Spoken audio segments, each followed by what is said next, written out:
Dans le restaurant le plus élégant de la ville, un millionnaire, prisonnier du deuil et de la routine, s'apprêtait à prendre un autre déjeuner solitaire. Soudain, une jeune mendiante s'approcha, un bébé dans les bras, et demanda « Puis-je prendre les boîtes pour ma sœur ?» La simplicité et la dignité de cette demande brisèrent les défenses qu'il avait érigées depuis des années. Ce qui semblait une rencontre fortuite allait devenir le début d'un changement qui transformerait leur destin à jamais. Kerem Aknc s'assit à sa table habituelle dans le restaurant luxueux de Nianta, l'un des quartiers les plus chics d'Istanbul. Le serveur Mehmet ne lui tendit même pas le menu. Depuis 3 ans, chaque mardi à 13 heures précises, il venait et commandait la même chose, un simple vin rouge, du bar grillé et du riz aux légumes. Rompre cette routine était impensable pour Kerem. Les routines étaient sûres. Les routines étaient prévisibles. Les routines tenaient la douleur à distance. « Bienvenue, monsieur Kerem » dit Mehmet en versant le vin dans le verre. « Il fait un temps magnifique aujourd'hui, n'est-ce pas ?» Kerem hocha légèrement la tête, regardant par la fenêtre. C'était en effet une belle journée d'avril. Les eaux du Bosphore scintillaient. Mais cette beauté ne pouvait remplir le vide en lui. 3 ans auparavant, par une aussi belle journée de printemps, il avait perdu le sens de sa vie. Il sortit son téléphone portable et vérifia l'heure.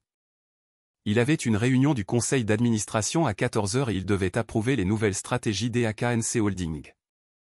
Sa fortune augmentait de jour en jour. Mais il n'avait plus personne avec qui profiter de cette fortune. Ni sa femme Sevda, ni sa petite-fille Zera. En pensant à elle, il ressentait encore cette douleur familière dans sa poitrine.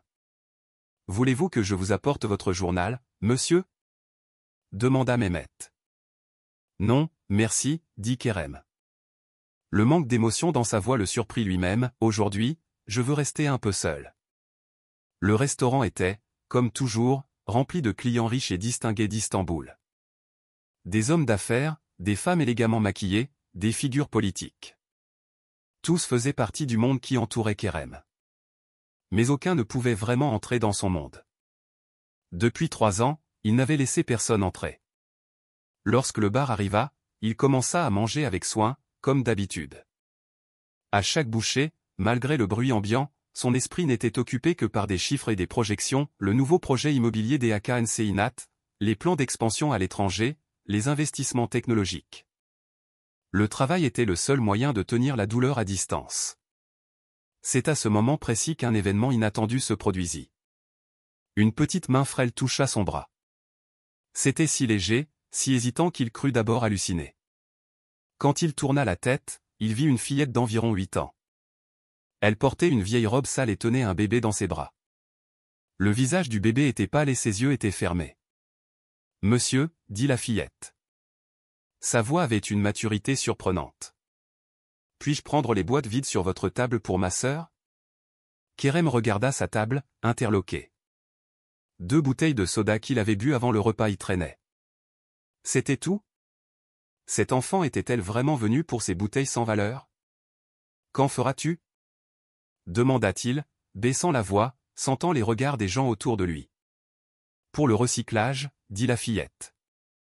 Oncle Zeda, le ferrailleur, les prend. Avec les bouteilles que je collectionne, j'achèterai du lait en poudre pour ma sœur. Elle n'a rien mangé de décent depuis 2 jours. Kerem regarda plus attentivement le bébé dans les bras de l'enfant. Il avait vraiment l'air affamé. Il ressentit une pointe au cœur, mais la réprima aussitôt. Chaque jour, il voyait des centaines de mendiants dans les rues d'Istanbul. Celle-ci n'était qu'une d'entre eux. « Désolé, je n'ai pas d'argent. » Sans même se rendre compte qu'il mentait automatiquement, la fillette sourit légèrement. « Je ne veux pas d'argent, monsieur. Je veux juste les bouteilles vides. Je veux les ramasser moi-même et gagner mon propre argent. S'il vous plaît. » Quelque chose sur le bras du bébé attira son attention, un bracelet d'hôpital. Un simple bracelet en plastique bleu, avec un numéro de série. C'était exactement comme celui que Zera avait porté à sa naissance. Zera était aussi née prématurément. Elle était aussi petite et vulnérable que ce bébé. En se rappelant ce moment, c'était comme si c'était hier, frais et douloureux. « C'est bon, ce bébé vient de l'hôpital ?» demanda-t-il, la voix tremblante. La fille hocha la tête. « Oui, monsieur, Denise est née prématurément. Quand notre mère était à l'hôpital, je l'ai prise après son départ. Les médecins ne voulaient pas la laisser partir, mais je l'ai fait sortir en cachette. C'est ma sœur. L'esprit de Kerem était chamboulé. De quoi cet enfant parlait-elle? Où était sa mère? Pourquoi une enfant devait-elle faire sortir un bébé de l'hôpital en cachette? Les chuchotements des gens autour s'intensifièrent. Mehmet le serveur s'approcha, inquiet. Y a-t-il un problème, monsieur Kerem? Non, dit Kerem, reprenant ses esprits. Pas de problème. Il se tourna vers la fillette, d'une voix froide, lui dit, tu peux prendre les bouteilles, puis tu dois partir. La fille remercia, prit les bouteilles et les mit dans un sac en toile. Au moment où elle s'apprêtait à partir, Kerem, poussé par une impulsion, demanda, comment t'appelles-tu? Éline, dit la fillette. Je m'appelle Éline, monsieur. Et elle quitta le restaurant, serrant son bébé contre sa poitrine. Kerem la regarda partir. Un sentiment étrange s'était éveillé en lui. Pour la première fois de sa vie, il ressentit le besoin de rompre avec la routine qu'il suivait depuis 3 ans. Il paya rapidement l'addition. Oubliant sa réunion, il quitta le restaurant sous le regard étonné de Mehmet le serveur. Une fois dans la rue, il chercha Éline et son bébé dans la foule. Ils étaient là. Ils traversaient la rue. Kerem décida de les suivre. Poussé par une impulsion qui le surprit lui-même, il se lança à la poursuite de la fillette. Ils traversèrent les rues animées d'Istanbul. Ils quittèrent les grandes avenues et s'engagèrent dans des ruelles étroites. S'éloignant des immeubles de luxe de Nianta, ils se dirigèrent vers les quartiers plus pauvres de Dolapdere. Éline regarda en arrière plusieurs fois, mais Kerem fit à chaque fois semblant de regarder une vitrine ou de s'occuper de son téléphone. Kerem se demandait pourquoi il faisait cela. Peut-être par simple curiosité, peut-être à cause des souvenirs que le bracelet d'hôpital avait éveillés. Finalement, Éline entra dans un terrain vague derrière un vieil immeuble.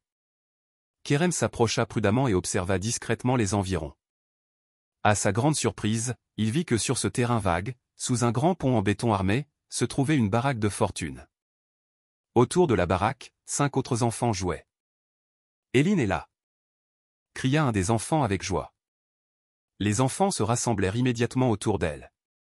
Tous étaient plus jeunes qu'Éline, peut-être âgés de 5 à 7 ans. Tous semblaient aussi pauvres qu'Éline.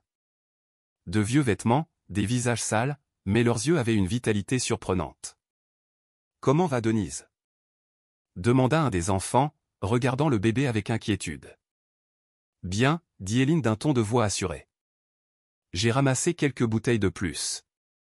Je vais les apporter à oncle Zeda. Ensuite, j'achèterai du lait en poudre. Vous avez mangé quelque chose aujourd'hui ?» Les enfants se regardèrent.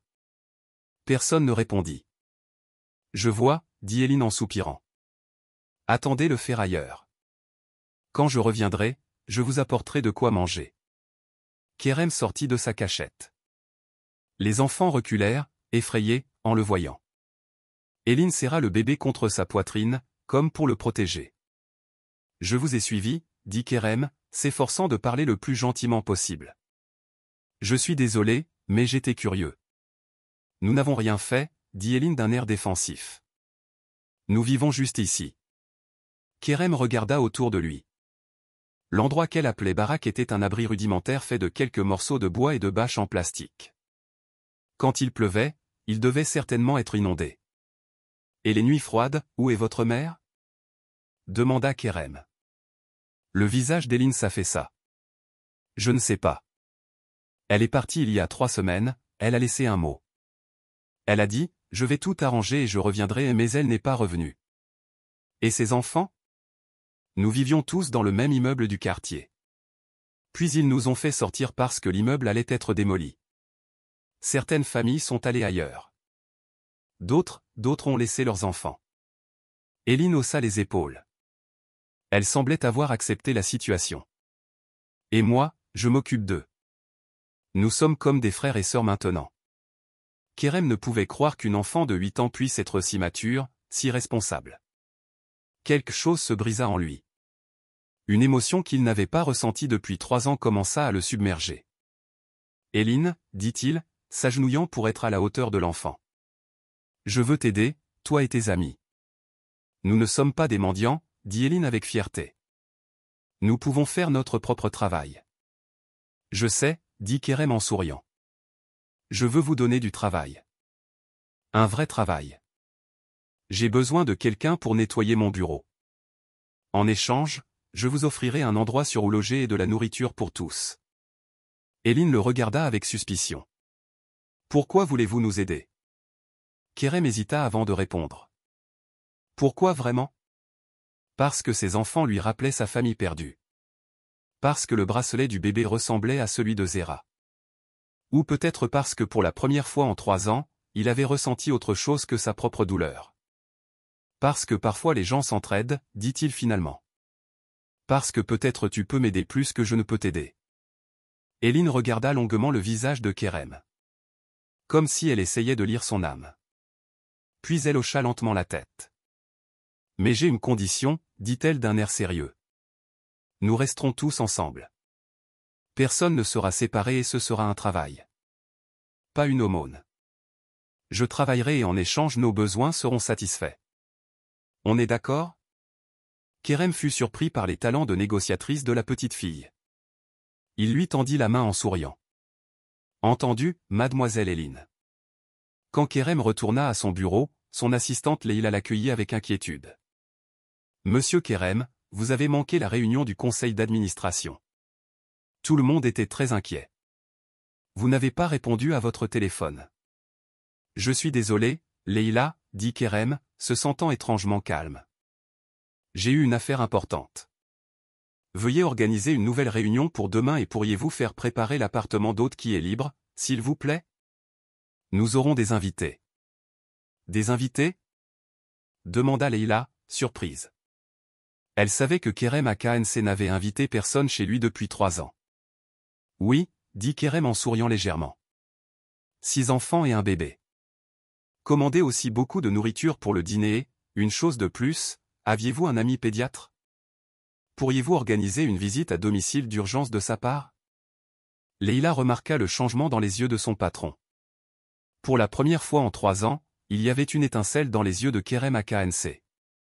Je m'en occupe tout de suite, monsieur Kerem, dit-elle, débordant de curiosité.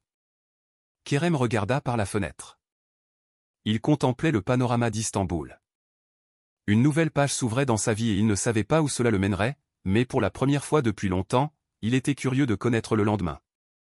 Jusqu'à ce jour, aucun enfant n'avait mis les pieds dans la luxueuse villa de Kerem Aknc, qui surplombait le Bosphore. Même les domestiques de la villa observaient la petite troupe avec stupéfaction. Ils n'en croyaient pas leurs yeux. Monsieur Kerem n'avait invité personne chez lui depuis 3 ans. Et maintenant, il arrivait avec 6 enfants et un bébé. Ce sera votre maison, dit Kerem à Éline et aux autres enfants en entrant par la porte du jardin. Vous serez en sécurité et vous n'aurez pas faim. Les enfants restèrent bouche bée. Le plus jeune, Emre, 5 ans, s'écria avec enthousiasme en voyant la piscine dans le jardin, il y a un immense lac ici. Kerem sourit à l'enthousiasme de l'enfant. C'est une piscine. Tu pourras l'utiliser après avoir appris à nager. Éline était plus prudente. Elle tenait fermement Denise dans ses bras et regardait autour d'elle avec suspicion. Que faisait-il dans un endroit aussi beau, aussi luxueux? Quand vais-je commencer à nettoyer le bureau? Demanda Éline, avec l'air d'une femme d'affaires sérieuse. Demain, dit Kerem. Aujourd'hui, reposez-vous, reprenez vos esprits. Vous avez tous besoin de prendre une douche, de mettre des vêtements propres et de manger un bon repas. Madame Fatma, la gouvernante de la villa, emmena les enfants dans la chambre d'amis. La chambre était meublée de 3 lits spacieux et des draps frais étaient étalés sur chaque lit. La salle de bain était remplie de serviettes et de vêtements spécialement achetés pour les enfants. Vous pouvez utiliser la salle de bain, dit Madame Fatma gentiment. Voulez-vous que je vous aide? Pas besoin, dit Éline aussitôt. Je vais les aider. C'est toujours moi qui m'occupe d'eux. Madame Fatma regarda l'enfant avec étonnement devant sa maturité. D'accord, je vous préviendrai quand le repas sera prêt. Kerem se retira dans son bureau et s'abîma dans ses pensées. Que faisait-il? Il avait accueilli 6 enfants chez lui. Pouvait-il s'occuper d'eux? Et plus important encore, pourrait-il guérir lui-même? Après la perte de Sevda et Zera, il s'était renfermé, emprisonnant ses émotions derrière un mur. Maintenant, ce mur commençait à se fissurer. C'était effrayant mais aussi réconfortant. Il sortit son téléphone et appela « Serkan, c'est Kerem. J'ai besoin d'un avocat. Le meilleur. Et aussi d'un détective privé. Oui. Tout de suite, urgent. » Au dîner, les enfants étaient assis pour la première fois à une vraie table.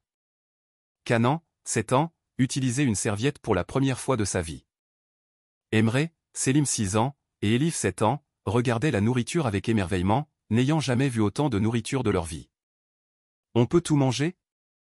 demanda Selim timidement. « Bien sûr, » dit Kerem avec une boule dans la gorge. « Vous pouvez manger autant que vous voulez. » Eline tenait le bébé dans ses bras et aidait les autres enfants. Kerem l'observait. Cette petite fille agissait avec un incroyable sens des responsabilités. La vie ne lui avait pas donné le choix. Elle faisait de son mieux. « Eline, » dit Kerem lentement. « Peux-tu me parler de ta mère? Pourquoi vous a-t-elle laissé ?» Eline s'arrêta un instant. « Ma mère n'était pas une mauvaise personne, » dit-elle finalement. « Elle a perdu son travail. Quand notre immeuble a été démoli pour la rénovation urbaine, nous ne pouvions plus payer le loyer. Nous nous sommes retrouvés à la rue. Maman était très triste. Elle s'en voulait. Puis Denise est née et maman a changé. Elle pleurait tout le temps. Un matin, je me suis réveillé et elle n'était plus là. Elle avait juste laissé un mot, « Je vais tout arranger et je reviendrai. Je vous aime. » Comment s'appelait ta mère? Demanda Kerem. Zeynep, dit Eline. Zeynep Dohan. Kerem hocha la tête et nota l'information. Et les autres enfants? Comment sont-ils restés avec vous? Eline regarda les autres enfants. Nous vivions tous dans le même immeuble. Quand le bâtiment a été évacué pour la rénovation urbaine, certaines familles sont parties ailleurs, mais d'autres ont laissé leurs enfants. Ils ont dit, nous reviendrons quand nous aurons trouvé du travail. Mais ils ne sont pas revenus. J'ai commencé à m'occuper d'eux. Emre et Canan sont frères et sœurs, leur mère est allée chercher du travail à Izmir. La mère d'Elif était malade. Elle est retournée dans son pays pour se faire soigner. Selim n'avait que son père. Il travaillait dans la construction. Puis il y a eu un accident du travail. Le cœur de Kerem se serra en écoutant les histoires des enfants. C'était le visage impitoyable d'Istanbul. Sous prétexte de rénovation urbaine, les pauvres étaient chassés de chez eux, les familles étaient brisées et les enfants, les innocents enfants, en payaient le prix. Je comprends, dit Kerem. Vous êtes tous très courageux. Eline sourit pour la première fois comme une vraie enfant. Merci. Mais nous devions être courageux. Nous n'avions pas d'autre choix. Après le repas, les enfants s'endormirent d'une immense fatigue. Pour la première fois depuis 3 ans, ils dormaient en sécurité dans un lit chaud, le ventre plein. Même Eline s'endormit profondément après avoir couché le bébé à côté d'elle. Kerem se retira dans sa chambre et rencontra Monsieur Murat, le détective privé envoyé par Serkan. Je veux que vous trouviez Zeynep Dohan. Sa dernière adresse était un appartement à Dolapdere. Elle a disparu il y a 3 semaines. Elle a laissé ses 2 filles derrière elle. Je veux savoir pourquoi. Entendu, Monsieur Kerem, dit Murat. Je commence immédiatement l'enquête. Le lendemain matin, Kerem s'assit à la table du petit déjeuner et y trouva les enfants. Tous portaient des vêtements propres, leurs cheveux étaient peignés. Eline tenait le bébé dans ses bras et lui donnait la bouillie avec précaution. Bonjour, dit Kerem, avec un bonheur surprenant. Vous avez bien dormi? Oui, dit Emre avec enthousiasme. C'était le lit le plus doux que j'ai jamais vu de ma vie. Quand vais-je nettoyer le bureau? Demanda Eline, avec son air de femme d'affaires sérieuse. Kerem sourit. Aujourd'hui, mais d'abord j'ai une surprise pour vous.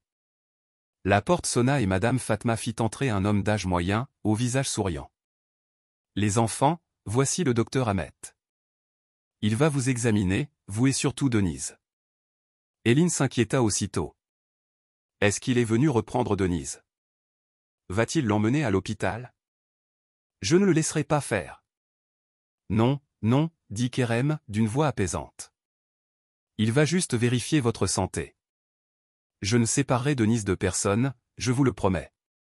Le docteur Ahmet examina les enfants un par un. Ils souffraient tous d'une légère malnutrition, mais il n'y avait pas de problème de santé grave. Ce qui l'inquiétait le plus, c'était le bébé Denise. Ce bébé est né prématurément, dit le docteur Ahmet à Kerem, et il ne mange pas assez. Il a besoin d'un suivi régulier et de lait spéciaux. De plus, pour être sûr que Denise est bien la sœur d'Eline, nous devrions faire un test ADN. Sans document, les services de protection de l'enfance. Faites tous les tests nécessaires, dit Kerem avec détermination. Et n'impliquez pas les services de protection de l'enfance dans cette affaire, je m'en occuperai. Après le départ du docteur, Kerem emmena Eline à son bureau. Le bureau luxueusement aménagé, avec vue sur le Bosphore, fit s'écarquiller les yeux de la petite fille. « C'est ici ? C'est ça que je vais nettoyer ? » « Oui, dit Kerem. Mais pas seulement le nettoyage. Je t'apprendrai aussi différentes tâches. Peut-être qu'un jour tu pourras aussi devenir une femme d'affaires. » « Je suis déjà une femme d'affaires, dit Eline avec assurance. Oncle Zeda, le ferrailleur, me choisit toujours pour négocier. Parce que c'est moi qui obtiens le meilleur prix. Kerem rit. Cette petite fille était vraiment impressionnante. Tout au long de la journée, tandis que Kerem s'occupait de ses affaires, Eline nettoyait le bureau. Les autres enfants jouaient dans le jardin sous la surveillance de Madame Fatma. Quant à Denise, elle était sous la garde d'une infirmière privée. Dans l'après-midi, Maître Bernat, l'avocate de Kerem, arriva. Kerem lui expliqua la situation, ses enfants vivaient dans la rue. Leurs familles les ont abandonnés. Je veux m'occuper d'eux. Que dois-je faire pour obtenir la garde temporaire ? Maître Bernat expliqua la complexité de la situation. Tout d'abord, nous devons rechercher l'identité des enfants et la situation de leur famille. Ensuite, nous porterons l'affaire devant le tribunal. Mais pour être honnête, monsieur Kerem, ce ne sera pas facile. Vous, en tant qu'homme célibataire, obtenir la garde de 6 enfants d'un coup. Faites ce qu'il faut, dit Kerem avec détermination. Les dépenses n'ont pas d'importance. Je ne séparerai pas ces enfants et je ne les laisserai pas non plus dans la rue. Le soir, le détective Murat envoya son premier rapport. J'ai retrouvé la trace de Zeynep Doğan. Elle est hospitalisée dans une clinique psychiatrique à Istanbul. Elle a été diagnostiquée avec une dépression sévère. Elle ne se considérait pas comme une mère suffisante et pensait que ses enfants seraient mieux sans elle. Kerem s'abîma dans ses pensées en lisant le rapport. Cette femme avait-elle abandonné ses enfants parce qu'elle ne se sentait pas digne d'eux ? Il comprenait ce sentiment. Il avait lui-même ressenti une culpabilité similaire pendant des années après la perte de Sevda et Zehra. Il s'était puni, en se coupant du monde. Demain matin, ma première tâche sera d'aller à cette clinique, se dit Kerem. Je dois parler à Madame Zeynep. Au milieu de la nuit, Kerem se réveilla en entendant un bébé pleurer. Il quitta doucement la chambre et se dirigea vers l'endroit d'où venait le son. Eline berçait le bébé Denise dans ses bras. « Je suis désolé, dit Eline en voyant Kerem. Nous vous avons réveillé ? Ce n'est rien, dit Kerem en s'approchant. Denise va bien ? Je crois qu'elle a faim, dit Eline, inquiète. Mais elle a fini son biberon. Elle continue de pleurer. Kerem tendit les mains. Si tu veux, je peux essayer. Eline lui tendit le bébé avec hésitation. Kerem prit le petit bébé dans ses bras et commença à le bercer doucement. De vieux souvenirs lui revinrent à l'esprit. Zehra pleurait aussi parfois la nuit. Quand Sevda était fatiguée, Kerem prenait sa fille, la promenait dans la maison, lui chantait des chansons. Sans s'en rendre compte, il commença à fredonner une vieille berceuse, Dandini Dandini d'Astana, d'Analar Jirmi Bostana. Denis se calma peu à peu et s'endormit, appuyé contre la poitrine de Kerem. Eline regardait avec étonnement. « Comment avez-vous fait » murmura-t-elle. « J'étais aussi un père autrefois, dit Kerem, les yeux embués. J'avais une petite fille. Où est-elle maintenant ? Demanda Eline innocemment.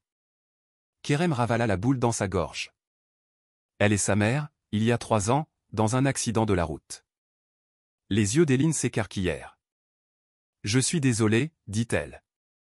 Elle posa sa petite main sur le bras de Kerem. Je suis vraiment désolé. Kerem hocha la tête. Je les manque aussi chaque jour, mais peut-être est-il temps de continuer à vivre. Il rendit doucement Denise à Éline.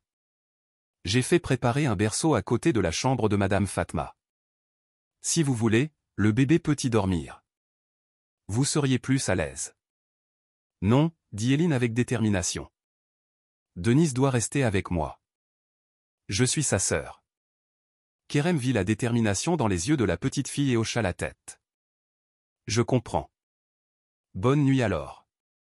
Oncle Kerem, dit Éline alors que Kerem s'apprêtait à quitter la pièce. Vous êtes une bonne personne. Merci de nous avoir aidés. Pour la première fois en 3 ans, Kerem sourit sincèrement. Je te remercie, Éline. Tu m'as aidé. En retournant dans sa chambre, Kerem sentit que quelque chose commençait à changer en lui. Le lourd fardeau qu'il portait depuis 3 ans semblait s'alléger. Demain, il rencontrerait Madame Zeynep et peut-être pourrait-il aussi alléger son fardeau. Peut-être pourrait-il guérir tous ensemble. Kerem s'arrêta devant le Nursalk Merkezi, l'une des cliniques psychiatriques les plus prestigieuses d'Istanbul. Il était tôt le matin, les heures de visite n'avaient pas encore commencé, mais Kerem Aknc était habitué à ce que les portes s'ouvrent pour lui. « Je voudrais voir le docteur Yasmin Hanım, dit-il à la réceptionniste d'un ton poli mais ferme. « Avez-vous un rendez-vous » demanda la réceptionniste en regardant l'écran de son ordinateur. « Non, mais je dois parler de la situation de Madame Zeynep Doğan. Ses enfants sont actuellement sous ma garde. » Cette phrase produisit l'effet escompté. Après quelques appels téléphoniques, Kerem fut conduit au bureau du directeur de la clinique. Le docteur Yasmin Ser était une femme d'une 50aine d'années, au regard perçant. « Monsieur Kerem, quelle est votre relation avec Madame Zeynep » demanda le docteur, allant droit au but. « Nous n'avons pas de relation personnelle, dit Kerem honnêtement. J'ai rencontré sa fille Éline et le bébé Denise par hasard. Actuellement, je m'occupe d'elle et de quelques autres enfants chez moi. Je veux comprendre pourquoi Madame Zeynep a laissé ses enfants. » Le docteur Yasmin prit une profonde inspiration. « En raison de la confidentialité du patient, je ne peux pas vous donner d'informations détaillées. Cependant, je peux vous parler de la situation générale. Madame Zeynep s'est présentée elle-même à notre clinique il y a 3 semaines. Nous avons diagnostiqué une dépression sévère et un trouble anxieux. La dépression postpartum qui a commencé après la naissance du bébé s'est approfondie avec la perte de son emploi et son statut de sans-abri. Pourquoi s'est-elle séparée de ses enfants ? Demanda Kerem. Elle se considère comme une mère insuffisante, dit le docteur. Elle ressent une profonde culpabilité de ne pas pouvoir s'occuper de ses enfants. Quand elle est arrivée à notre clinique, elle disait constamment « Ils seront mieux sans moi ». Kerem soupira. Il comprenait trop bien ce sentiment. Il avait lui-même vécu avec un sentiment de culpabilité similaire pendant des années. « Puis-je la voir » Le docteur hésita. Son état est encore très fragile. Je ne suis pas sûr qu'elle soit en état de recevoir des visiteurs. S'il vous plaît, dit Kerem. Ses enfants lui manquent. Surtout Éline, elle pense que sa mère l'a abandonnée. Nous devons arranger ça. Le docteur Yasmin fut finalement convaincu. D'accord, mais la rencontre doit être courte et je l'interromprai immédiatement si elle montre des signes de stress. Lorsqu'ils entrèrent dans la chambre de Zeynep Doğan, Kerem hésita un instant. La femme assise près de la fenêtre de la chambre était maigre et pâle. Elle avait de profondes cernes sous les yeux, mais n'avait pourtant pas entièrement perdu sa beauté. Elle ressemblait beaucoup à Éline. La même mâchoire déterminée, les mêmes yeux au regard profond. « Madame Zeynep, dit le docteur Yasmin gentiment. Je vous ai amené un visiteur. Monsieur Kerem s'occupe actuellement de vos filles Éline et Denise. » Les yeux de Zeynep s'illuminèrent soudain. Elle regarda Kerem avec anxiété, avec une lueur d'espoir mêlée. « Mes filles vont bien ? Elles sont en sécurité ? » « Oui, dit Kerem, d'une voix douce. Elles vont toutes les deux bien. Elles sont en bonne santé et en sécurité. Elles restent actuellement chez moi. Qui êtes-vous ? Demanda Zeynep avec suspicion. Pourquoi vous occupez-vous de mes enfants ? Kerem raconta comment il avait rencontré Éline, comment il avait été impressionné par son courage et sa maturité. Il expliqua la baraque sous le pont, la situation des enfants et comment il avait décidé de les accueillir chez lui. Eline est une fille incroyable, dit Kerem, avec une admiration sincère. Elle a raconté comment elle a fait sortir le bébé de l'hôpital en cachette et depuis, elle s'occupe d'eux tous, avec les autres enfants. C'est extraordinaire pour une enfant de 8 ans. Les yeux de Zeynep se remplirent de larmes. Je sais, dit-elle d'une voix tremblante. Elle a toujours été forte. Parfois, quand j'étais faible, elle restait forte.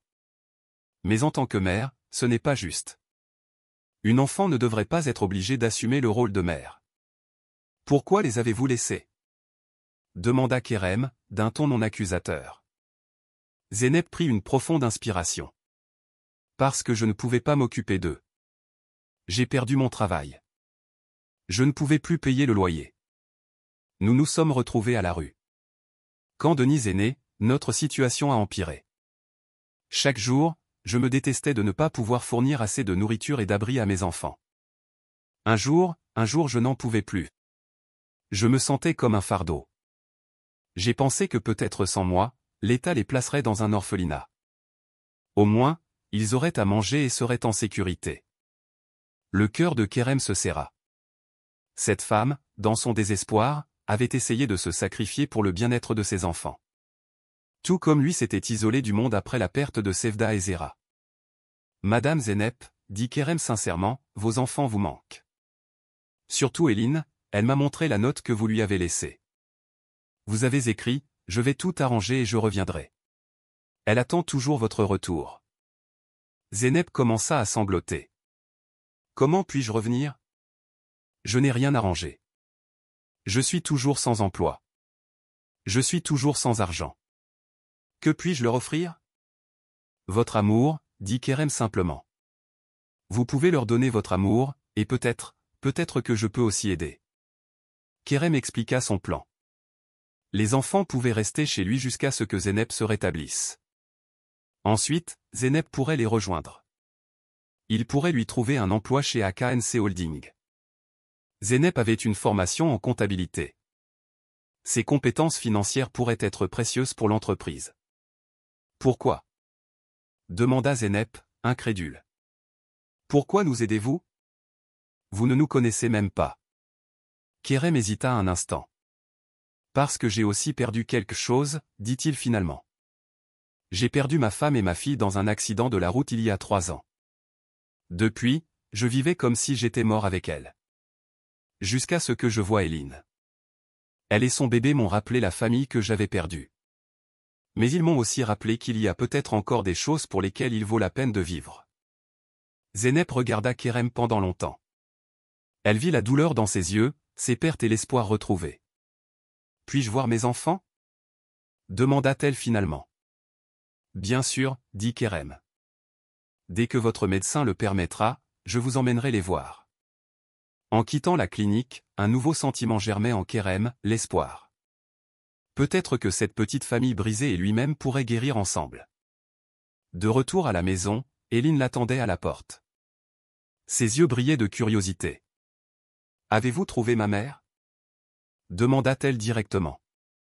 Kerem hocha la tête. « Oui, je l'ai trouvée. Ta mère est malade, Eline, mais elle se rétablit et elle s'ennuie beaucoup de toi et de Denise. » Les yeux d'Eline se remplirent de larmes. « Vraiment? Elle s'ennuie de nous? Elle ne nous a pas abandonnés, alors? » Non, elle ne vous a pas abandonné, dit Kerem, s'accroupissant pour regarder la fille dans les yeux. Ta mère vous aime beaucoup. C'est juste que parfois, même les adultes peuvent avoir des difficultés, se sentir désespérés. Ta mère est allée chercher de l'aide. Elle essaie de guérir et bientôt nous l'aiderons. Eline serra soudainement Kerem dans ses bras. Ses petits bras s'enroulèrent autour du cou de Kerem. C'était la première étreinte que Kerem recevait en 3 ans. Il ne put retenir ses larmes. Tout ira bien, n'est-ce pas? Murmura Eline. Oui, dit Kerem, caressant le dos de la petite fille. Tout ira bien. Je te le promets. Ce jour-là, Kerem et les enfants passèrent du temps ensemble. Ils jouèrent dans le jardin. Ils s'assirent au bord de la piscine et mirent leurs pieds dans l'eau.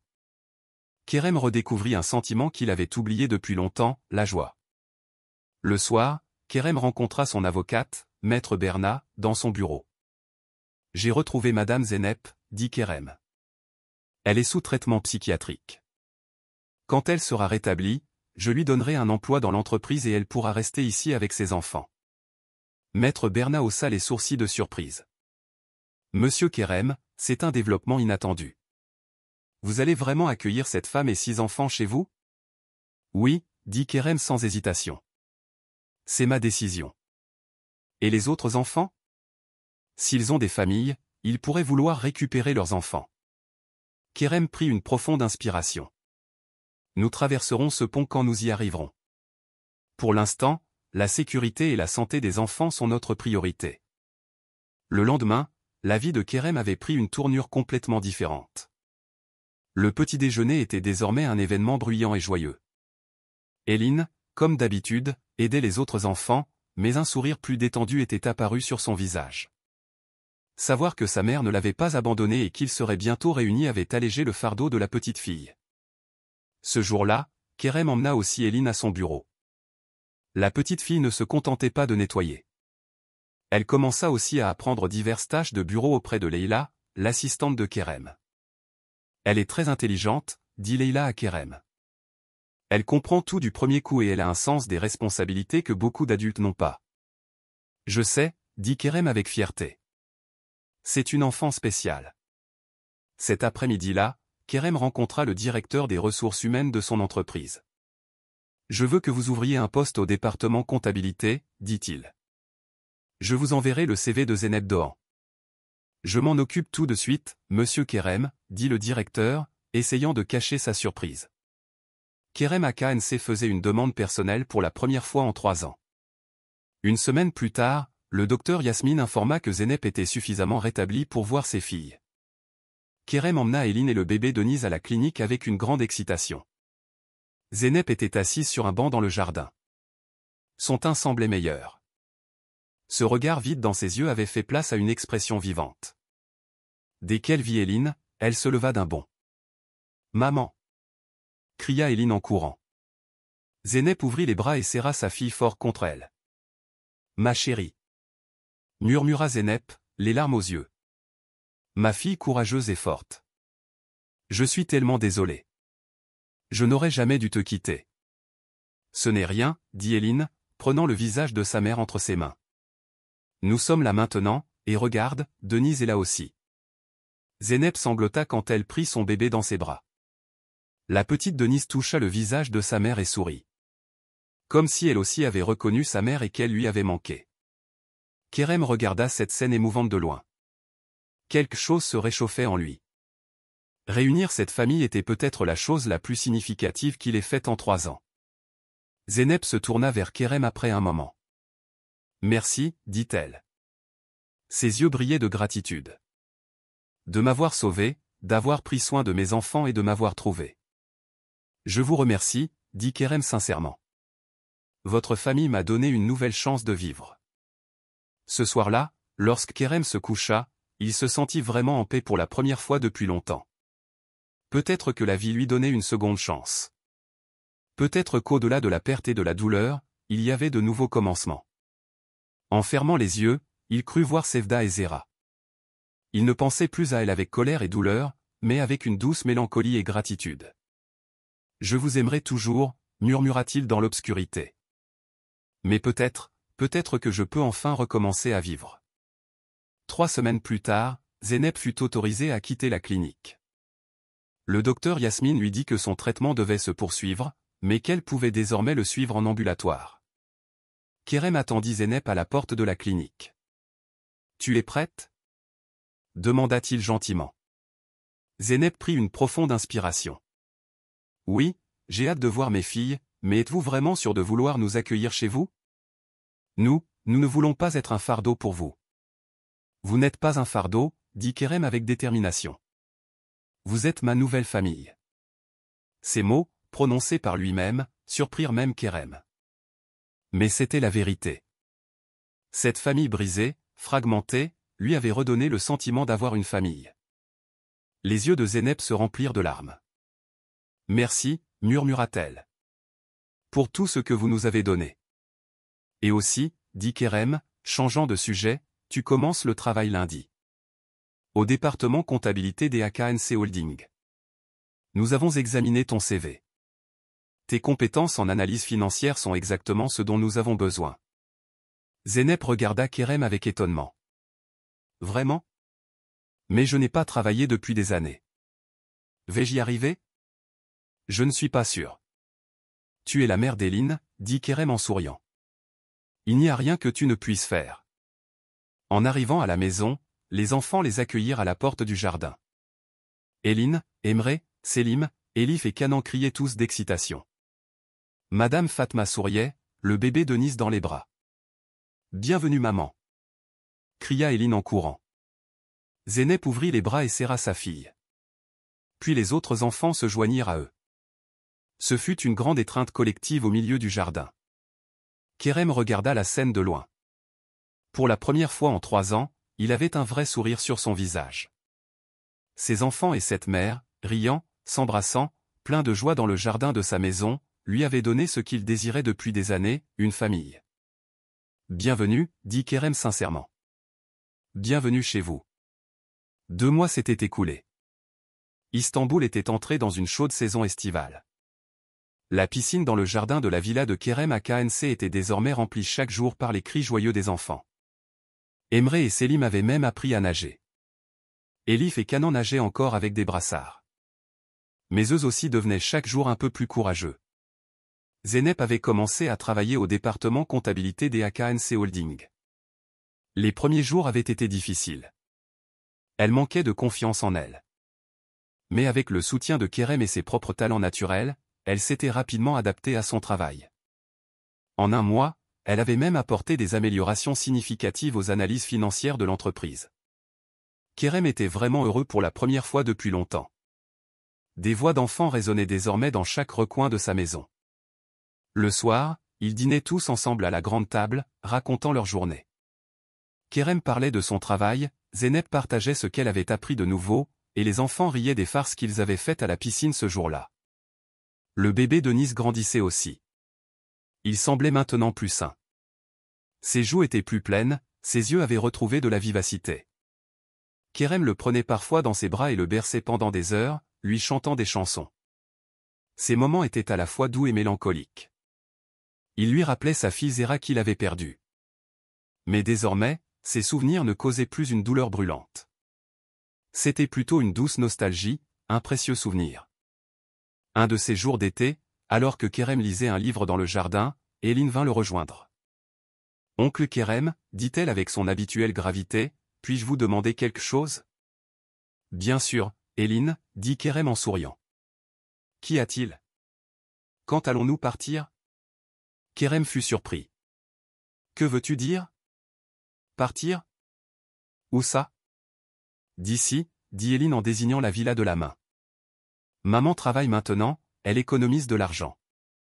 Tôt ou tard, nous déménagerons dans notre propre maison, n'est-ce pas? Après tout, c'est votre maison. Kerem posa son livre et prit les mains d'Eline. Eline, écoute, cette maison est aussi la vôtre maintenant. Si vous voulez, vous pouvez rester ici pour toujours. Les yeux d'Eline s'écarquillèrent. Vraiment? Mais pourquoi? Pourquoi voulez-vous vivre avec nous? Nous ne sommes pas votre vraie famille, n'est-ce pas? Kerem prit une profonde inspiration. Les mots de cette petite fille avaient touché la question la plus profonde de son cœur. Pourquoi? Pourquoi voulait-il vivre avec une femme étrangère et 6 enfants? Était-ce seulement de la bonté, ou y avait-il quelque chose de plus profond? La famille, dit-il finalement, ne se forme pas seulement par le sang, Eline. La famille est composée de gens qui s'aiment, qui se soutiennent, qui rient et pleurent ensemble. Et chaque jour que j'ai passé avec vous ces 2 derniers mois m'a fait sentir que j'avais à nouveau une famille. Eline regarda Kerem avec une expression pensive. Vous voulez être notre père? Kerem sursauta à cette question. Père. Ce mot lui avait pincé le cœur pendant 3 ans. La fierté qu'il avait ressentie en tant que père de Zéra, la douleur insupportable de l'avoir perdue. Je ne sais pas, Eline, dit-il honnêtement. Tout ce que je sais, c'est que je vous aime tous beaucoup et que je continuerai à vous aimer pour le reste de ma vie. Être père, peut-être un jour. Pour l'instant, je veux juste être l'oncle Kerem. Eline sourit et serra Kerem dans ses bras. D'accord. Mais je veux que vous sachiez que si j'avais un père, je voudrais qu'il soit comme vous. Kerem ne put retenir ses larmes. Les mots de cette petite fille avaient réchauffé une partie de son cœur. Le lendemain, Kerem eut une réunion dans son bureau. Son avocate, Maître Berna, le détective privé Murat, et un nouveau nom, la psychologue pour enfants, Dr Nur. La situation est complexe, dit Maître Berna en ouvrant les dossiers devant elle. La mère d'Emre et Canan, Madame Fatma, est revenue d'Izmir et cherche ses enfants. La mère d'Elif, Madame Sema, est également sortie de l'hôpital. Le père de Selim, Monsieur Oran, le veut également de retour. Le cœur de Kerem se serra. Il s'attendait à cette nouvelle d'une certaine manière. Les familles des enfants reviendraient bien sûr, mais même la pensée de les perdre maintenant était insupportable. Que pouvons-nous faire ? Demanda-t-il, sa voix étouffée. Légalement, les droits des parents biologiques sont forts, dit Berna. Cependant, l'intérêt supérieur de l'enfant est également pris en compte. Il faut évaluer si ces familles peuvent fournir un environnement approprié à leurs enfants. D'après ce que je comprends, dit le détective Murat, ces familles sont toujours confrontées à des difficultés financières. Elles ont trouvé du travail, mais n'ont pas encore pu établir un revenu stable et un environnement de vie. La psychologue, Dr Nur, partagea également son opinion. Les enfants vont bien actuellement. Après les expériences traumatisantes que vous avez décrites à leur arrivée, ils ont trouvé sécurité et stabilité ici. Un nouveau changement pourrait créer un nouveau traumatisme. Kerem s'abîma dans ses pensées. D'un côté, l'idée de séparer ses enfants de leur propre famille le dérangeait. D'un autre côté, il s'était tellement attaché à eux au cours des 2 derniers mois que la pensée de la séparation était douloureuse. J'ai une proposition, dit-il finalement. Offrons un emploi aux familles. Nous pouvons trouver des postes appropriés pour toutes chez AKNC Holding. Ainsi, elles acquerront les moyens financiers de s'occuper de leurs enfants et peut-être pourront-elles toutes continuer à vivre avec nous dans cette maison. La villa est assez grande, il y a de la place pour tout le monde. Maître Berna haussa les sourcils de surprise. Monsieur Kerem, c'est une solution inhabituelle. Êtes-vous sûr de vouloir ouvrir votre maison à toutes ces familles? Oui, dit Kerem avec détermination. Je suis prêt à faire tout ce qu'il faut pour le bonheur de ces enfants. Après la réunion, Kerem expliqua la situation à Zeynep. Le soir, après que les enfants se soient couchés, ils étaient assis dans le jardin. Les familles sont revenues, dit Kerem, allant droit au but. Elles veulent récupérer leurs enfants. Le visage de Zeynep pâlit. Quoi? Mais elles les ont abandonnés. Comment peuvent-elles les réclamer maintenant? Elles aussi étaient dans une situation difficile, Zeynep, dit Kerem gentiment. Comme toi. Les circonstances les ont forcées à se séparer de leurs enfants. Zeynep resta silencieuse un moment. Tu as raison, dit-elle finalement. Je ne peux juger personne, mais les enfants, qu'est-ce qu'il va se passer pour eux? Ils sont tous très attachés les uns aux autres. Les séparer les briserait. Je le pense aussi, dit Kerem. C'est pourquoi j'ai une proposition. J'offrirai un emploi aux familles et je les inviterai toutes ici, dans cette maison. Nous pourrions vivre tous ensemble. Zeynep regarda Kerem avec étonnement. Vraiment? Mais pourquoi? Pourquoi voulez-vous accueillir tous ces étrangers dans votre vie? Kerem répondit honnêtement. Parce que je ne veux plus être seul, Zeynep. Pendant 3 ans, j'ai vécu seul avec ma douleur. Maintenant, les rires, les voix d'enfants, la vie qui envahissent cette maison, tout cela me fait du bien et le bonheur de ces enfants est très important pour moi. Zeynep prit la main de Kerem. Tu es une très bonne personne, Kerem. Je te suis reconnaissante pour tout ce que tu nous as donné. En tenant la main de Zeynep, Kerem sentit un sentiment différent naître dans son cœur. Ce qu'il ressentait pour cette femme n'était pas seulement de la compassion ou un instinct de protection. C'était quelque chose de plus profond, de plus personnel. Mais il n'était pas encore prêt à nommer ce sentiment. Le lendemain, Madame Fatma, la mère d'Emre et Canan, attendait dans le salon du jardin de la villa. C'était une femme d'une 30aine d'années, marquée par la fatigue de la vie. Je veux voir mes enfants, dit-elle d'une voix tendue. Où sont-ils? Ils nagent dans la piscine, dit Kerem calmement. Mais d'abord, nous devons parler, Madame Fatma. Kerem expliqua la situation. Il raconta comment les enfants s'étaient rétablis au cours des derniers mois, comment ils s'étaient attachés les uns aux autres, puis il présenta son offre, un poste chez AKNC Holding, un appartement dans la villa. Pourquoi? Demanda Fatma avec suspicion. Pourquoi nous aidez-vous? En échange de quoi? Sans contrepartie, dit Kerem. Seulement pour le bonheur de vos enfants. Fatma réfléchit longuement. Vous pensez que je peux aimer mes enfants mieux que vous, n'est-ce pas? Mais je les ai laissés. Quelle sorte de mère fait ça? Une mère en difficulté, dit Kerem avec compréhension. Je ne vous juge pas, Madame Fatma. Tout le monde peut faire des erreurs. Ce qui compte, c'est ce que vous ferez maintenant. Ils m'ont tellement manqué, dit Fatma, les larmes aux yeux. J'ai pensé à eux tous les jours, mais je n'ai pas pu trouver de travail. Je n'avais pas d'argent pour un logement. Comment aurais-je pu m'occuper d'eux? Nous avons résolu ce problème maintenant, dit Kerem. Ici, nous pouvons tous faire un nouveau départ ensemble. Emre et Kanan sortirent de la piscine à ce moment-là et coururent vers le jardin. Quand ils virent leur mère, ils s'arrêtèrent un instant. Puis Emre poussa un cri. Maman! Courut-il vers Fatma. Kanan la suivit. Fatma prit ses enfants dans ses bras. Elle les serra en larmes. Je suis désolée, murmura-t-elle. Je n'aurais jamais dû vous quitter, mais maintenant je suis là et je ne partirai plus jamais. En regardant cette scène émouvante, les yeux de Kerem se remplirent également. C'est pour cela qu'il faisait tout cela. Le bonheur de ses enfants lui faisait oublier sa propre douleur. Les jours suivants, les autres familles arrivèrent également.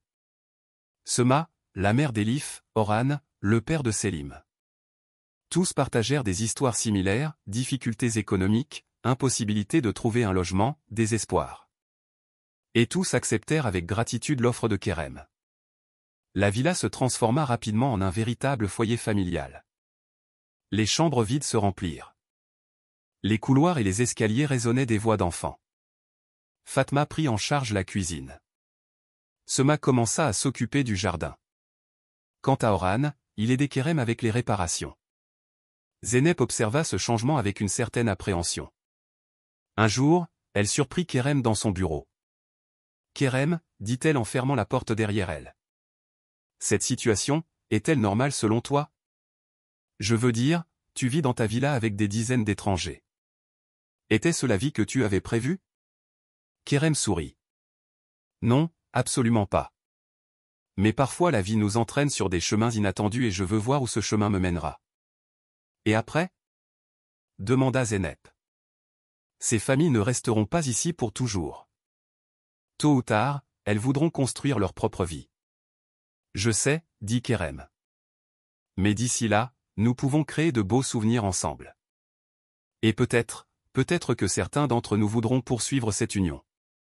Zeynep saisit le sens dans les yeux de Kerem. Pendant un instant, elle eut le souffle coupé. Kerem, tu. À ce moment, on frappa à la porte et Eline entra. Oncle Kerem, Selim est tombé dans la piscine. Mais ne t'inquiète pas, oncle Orhan l'a sorti. Il va bien, il a juste eu un peu peur. Kerem se leva immédiatement. Allons voir. L'incident n'était qu'un petit accident. Selim allait bien. Il avait juste eu un peu peur. Mais cet événement rappela une chose à Kerem. Il n'était plus seul. Dans la joie et la tristesse, dans la peur et le courage, il avait maintenant une famille avec qui partager. Ce soir-là, 16 personnes étaient assises à la table du dîner. Les enfants, les parents, Kerem. Tous réunis autour de la grande table, partageant les histoires du jour. Les rires volaient dans l'air. Kerem, assis au bout de la table, regardait cette scène. Il y a 3 ans, lorsqu'il avait perdu Sevda et Zera, il avait pensé qu'il ne pourrait plus jamais s'asseoir à une telle table. Il avait cru que le reste de sa vie se passerait dans la solitude et la douleur. Mais maintenant, sa maison était pleine de vie. Les voix d'enfants, les conversations des parents, le rire de bébé Denise, tout cela lui redonnait le goût de vivre. Zeynep était assise à l'autre bout de la table. Leurs regards se croisèrent un instant. Tous deux sourirent. Il y avait une signification inexprimable dans ce sourire. Peut-être un remerciement, peut-être une promesse, peut-être les premières étincelles d'un sentiment plus profond. Après le repas, les enfants allèrent jouer dans le jardin. Kerem prit Zeynep par le bras. « On se promène un peu ?» demanda-t-il. Alors qu'ils marchaient dans le jardin sous les étoiles, Kerem se confia. « Tu sais, il y a 3 ans, quand j'ai perdu ma femme et ma fille, j'ai cru que je ne pourrais plus jamais être heureux. Ma vie s'était arrêtée. Je ne faisais que respirer, aller au travail, rentrer à la maison, dormir et répéter les mêmes choses. Jusqu'à ce qu'Eline te demande ses boîtes, compléta Zeynep. Oui, dit Kerem en souriant. Cette petite fille a changé ma vie, et ensuite toi, les autres enfants, maintenant ces familles, vous m'avez tous redonné le goût de vivre. Tu as aussi sauvé nos vies, dit Zeynep sincèrement. Mes enfants et moi vivions dans la rue, Kerem. Nous ne trouvions ni nourriture ni abri. Sans toi. Ne pensons plus à ça, dit Kerem en prenant la main de Zeynep. L'important, c'est le présent et l'avenir. Et moi, je veux être avec toi dans l'avenir aussi, Zeynep. Zeynep serra la main de Kerem. Moi aussi, Kerem, moi aussi. Cette nuit-là, lorsque Kerem se coucha, un nouveau sentiment habitait son cœur. La douleur était toujours là, dans un coin. Le souvenir de Sevda et Zera serait toujours dans son cœur. Mais maintenant, à côté d'eux, un nouvel espoir, un nouveau départ, et peut-être un nouvel amour germait. 6 mois s'étaient écoulés. L'automne était arrivé à Istanbul, les feuilles jaunissaient et tombaient. Les eaux du Bosphore avaient pris une couleur plus sombre, plus profonde que le bleu éclatant de l'été.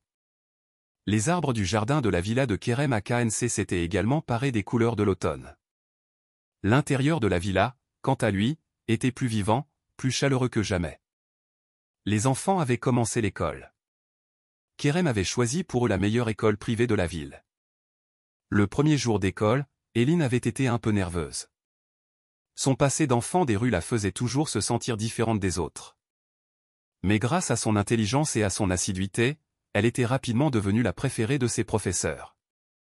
Eline est une élève exceptionnelle, avait dit son professeur lors de la réunion des parents. Elle est la meilleure de sa classe en mathématiques et en sciences, mais elle est un peu timide dans ses relations sociales, elle ne s'ouvre pas encore complètement. Kerem et Zeynep avaient accueilli cette information avec inquiétude.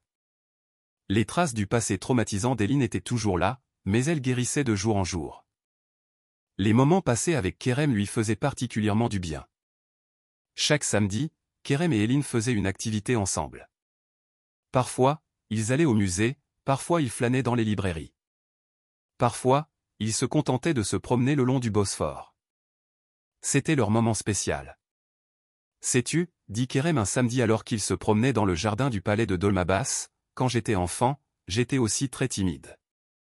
J'avais du mal à me faire des amis. Eline regarda Kerem avec étonnement. Vraiment? Mais vous êtes Kerem à KNC. Tout le monde vous connaît. Tout le monde veut vous parler. Kerem rit. Oui, mais c'est le Kerem adulte. Le Kerem enfant était très différent. J'aimais les livres et les mathématiques, mais parler aux gens me faisait peur. Alors, qu'est-ce qui a changé? Demanda Eline avec curiosité. Le temps, dit Kerem pensivement, et l'expérience. J'ai appris à avoir confiance en moi et, surtout, j'ai compris que la plupart des gens sont en fait bons. Bien sûr, il y a aussi des méchants, mais en général, il y a plus de bonnes personnes. Eline hocha la tête, essayant d'assimiler cette information. Savez-vous, oncle Kerem, parce que vous avez cru en moi, j'ai aussi commencé à croire en moi. Kerem, ému, caressa la tête d'Eline. Tu es une fille très spéciale, Eline, et je suis fier de toi.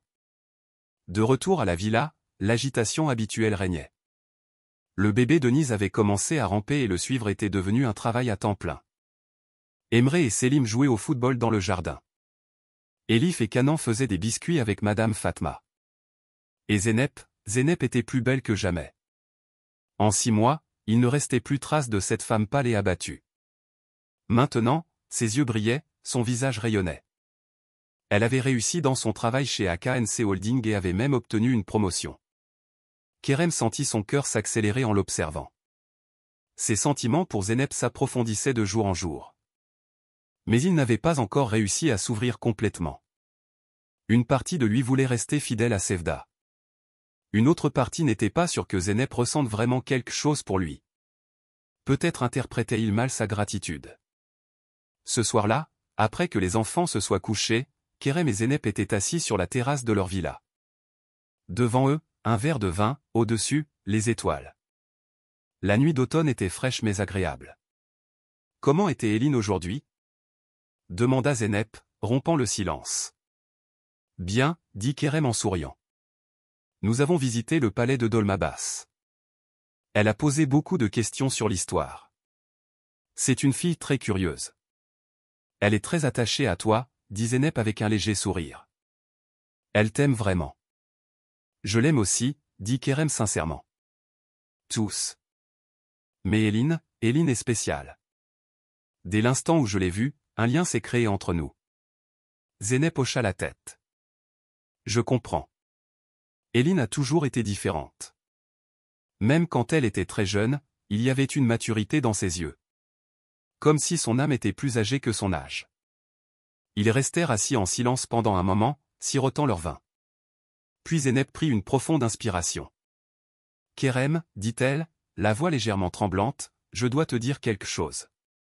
Kerem fut inquiet du ton sérieux de Zeynep. Qu'y a-t-il?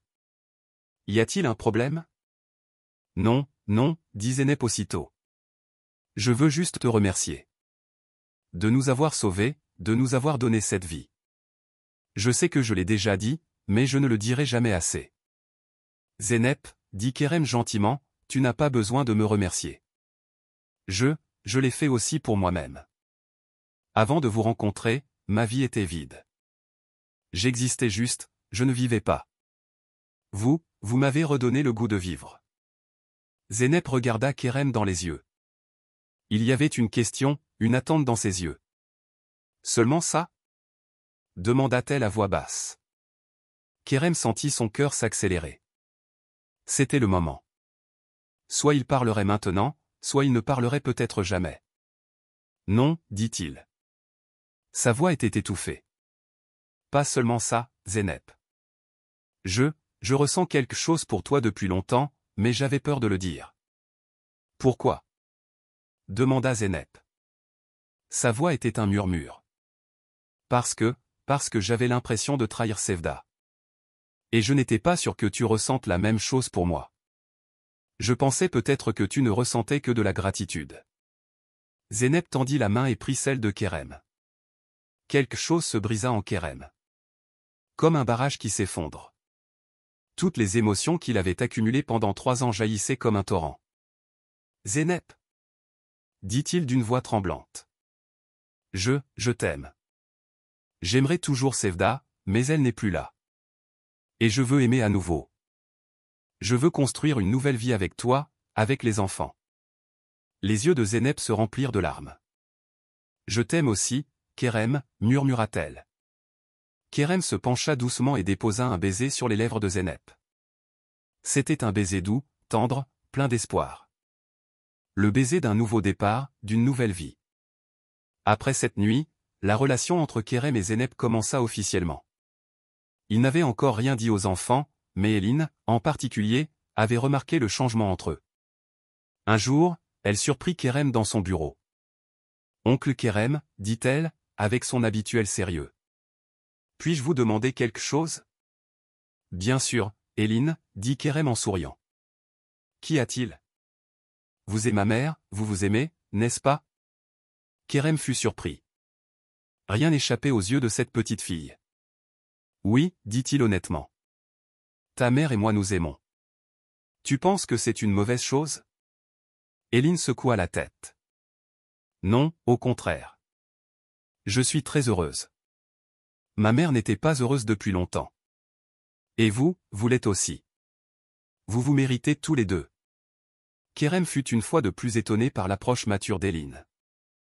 Merci, Eline. Ton approbation est très importante pour moi. Alors, allez-vous vous marier? Demanda Eline directement. Kerem rit. Ouah, tu vas vite. Nous n'avons pas encore parlé de ça, mais peut-être un jour, qui sait? Je le voudrais, dit Éline sincèrement.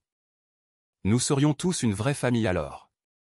Nous sommes déjà une famille, Éline, dit Kerem en prenant la main de la petite fille. Nous ne sommes peut-être pas une famille traditionnelle, mais nous sommes une famille unie par l'amour et le respect. Éline sourit et serra Kerem dans ses bras. Je vous aime, oncle Kerem. Je t'aime aussi, ma fille, dit Kerem en caressant les cheveux de la fillette. En décembre, la villa était en pleine effervescence pour les préparatifs de Noël. Les enfants faisaient des décorations avec une grande excitation et chantaient des chansons. Kerem allait célébrer un Noël aussi grandiose pour la première fois de sa vie. Ce sera un Noël très spécial cette année, dit Zeynep en préparant la cuisine. Les enfants sont très excités. Oui, dit Kerem, l'enlaçant par la taille. Et moi aussi. Je vais célébrer un vrai Noël pour la première fois depuis longtemps. Le soir de Noël, la grande table à manger était dressée avec soin. Tout le monde portait ses plus beaux vêtements. Les enfants dansaient autour du grand sapin de Noël orné de cadeaux. Après le repas, Kerem se leva et s'éclaircit la gorge. Je vous remercie tous beaucoup, dit-il, regardant chaque personne à la table. Cette maison est devenue un vrai foyer avec vous. Pour la première fois depuis de nombreuses années, je me sens vraiment chez moi. Puis il sortit une petite boîte de sa poche et s'agenouilla devant Zeynep. Zeynep, dit-il, la voix tremblante, ces derniers mois, tu m'as rappelé à quel point la vie est précieuse. Tu as pansé mes douleurs, tu as chassé ma solitude. Chaque jour passé avec toi et les enfants a été un cadeau pour moi. Et maintenant je veux te demander, veux-tu m'épouser? Les yeux de Zeynep se remplirent de larmes. Elle porta sa main à sa bouche, surprise et heureuse. Oui, dit-elle les larmes aux yeux. Oui, Kerem, je veux t'épouser. Kerem passa la bague au doigt de Zeynep et se leva pour l'embrasser. Les enfants poussèrent des cris de joie. Éline fut l'une des plus heureuses. Ses yeux brillaient, un immense sourire illuminait son visage. Nous allons enfin être une vraie famille, cria Emre avec enthousiasme. Nous sommes déjà une famille, dit Kerem en souriant. Mais oui, maintenant nous serons officiellement une famille. Les célébrations se prolongèrent jusque tard dans la nuit. Lorsque les enfants finirent par s'endormir de fatigue, Kerem et Zeynep sortirent dans le jardin. La neige commençait à tomber. Un spectacle rare à Istanbul. Tu es heureuse? Demanda Kerem en serrant Zeynep dans ses bras. Oui, dit Zeynep. Ses yeux brillaient. Je n'ai jamais été aussi heureuse de ma vie. Et toi? Moi aussi, dit Kerem sincèrement. Il y a 3 ans, je pensais que je ne serais plus jamais heureux. Mais toi et les enfants, vous êtes mon miracle. Ils s'embrassèrent sous la neige, célébrant leur nouveau commencement. La vie pouvait parfois prendre des tournants inattendus. Parfois, les plus grandes douleurs pouvaient ouvrir la porte au plus grand bonheur. Les préparatifs du mariage commencèrent immédiatement. Kerem ne lésinait sur aucune dépense. Zeynep, elle, souhaitait une cérémonie plus modeste. Seulement des amis proches et la famille, disait Zeynep. Pas besoin d'un grand mariage ostentatoire. Ce que tu veux, dit Kerem en souriant. L'important pour moi, c'est de t'épouser. Le mariage était prévu pour mars. Une période où Istanbul accueillait le printemps, où les fleurs commençaient à éclore et où le temps se réchauffait. C'était un moment parfait pour un nouveau départ. En janvier, un événement inattendu se produisit. L'avocate Berna demanda une réunion d'urgence. Monsieur Kerem, dit-elle d'une voix inquiète. Il y a un problème concernant les enfants. Le père biologique d'Emre et Canan est réapparu et veut récupérer ses enfants. Le cœur de Kerem s'arrêta un instant. Comment? Madame Fatma avait dit que les enfants n'avaient pas de père. Elle a pu mentir, dit Berna en haussant les épaules, ou peut-être qu'elle ne savait vraiment pas. L'homme demande un test ADN. Et si cet homme est vraiment leur père, que se passera-t-il? Légalement, les droits des parents biologiques sont forts, dit Berna d'un air attristé. Mais l'intérêt supérieur de l'enfant est également pris en compte. Si l'affaire va en justice, ce pourrait être un processus long et difficile. Kerem s'abîma dans ses pensées. Il ne voulait pas diviser cette famille. Les enfants étaient tellement attachés les uns aux autres que les séparer serait traumatisant pour eux. Puis-je parler à l'homme? Demanda-t-il finalement. Bien sûr, dit Bernat. En fait, il vient à mon bureau demain. Vous pouvez être là aussi. Le lendemain, Kerem se rendit au bureau de l'avocate. En entrant, il vit un homme d'âge moyen, l'air fatigué. Ahmet Ilmaz, le père présumé d'Emre et Canan. Je veux récupérer mes enfants, dit l'homme, allant droit au but. Ils sont de mon sang, ma chère. Mais où étiez-vous jusqu'à présent? Demanda Kerem, essayant de contrôler la colère dans sa voix. Où étiez-vous quand vos enfants vivaient dans la rue, affamés et sans abri? Le visage d'Ahmet s'affaissa. J'étais en prison, dit-il à voix basse. Une petite affaire de vol. J'ai fait 3 ans, je viens de sortir et j'ai cherché partout pour retrouver mes enfants. Kerem vit la douleur et le regret dans les yeux de l'homme. Peut-être aimait-il vraiment ses enfants. Écoutez, dit Kerem d'une voix plus douce.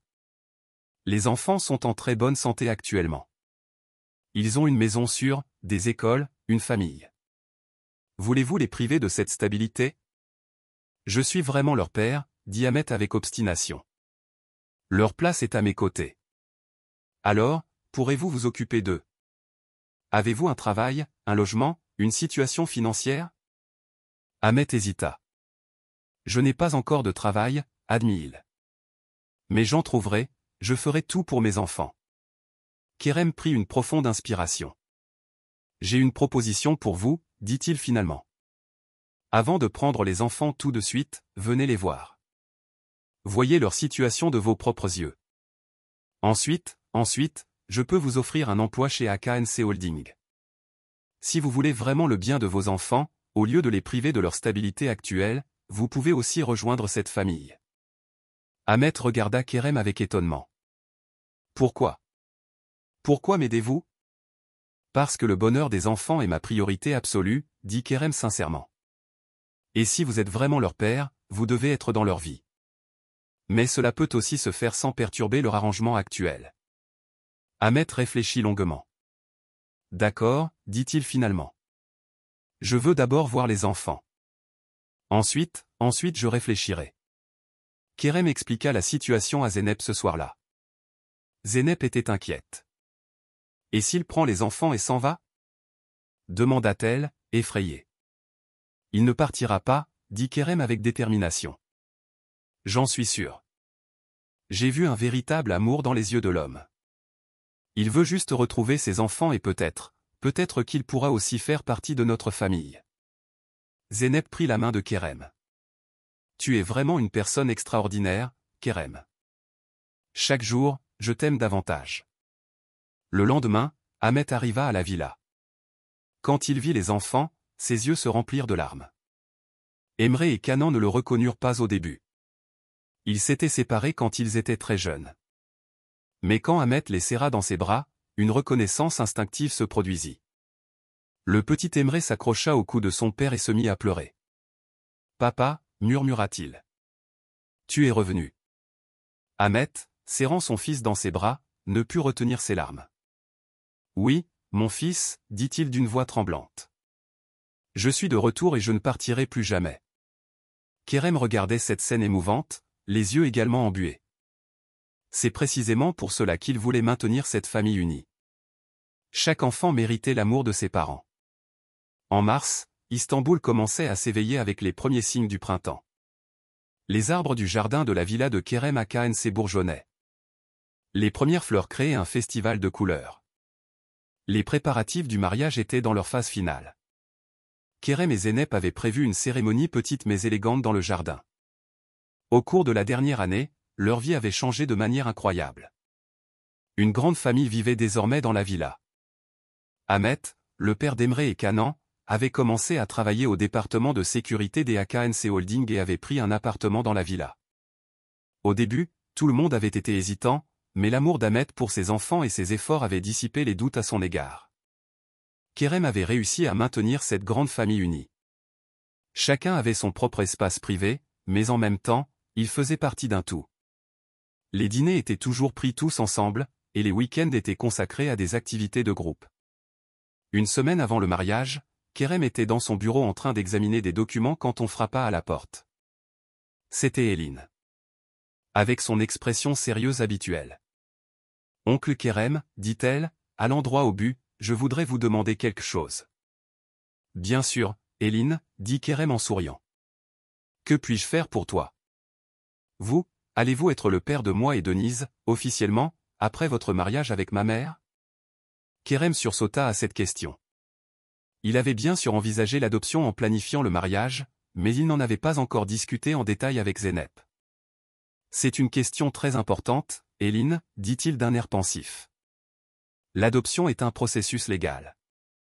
Je dois d'abord en parler avec ta mère. Mais je veux que tu saches que je t'aime, toi et Denise, comme mes propres enfants. Même si je ne suis pas ton père sur le papier, je le suis déjà dans mon cœur. » Eline hocha la tête, mais son expression restait grave. « Mais c'est important que ce soit officiel, dit-elle avec détermination.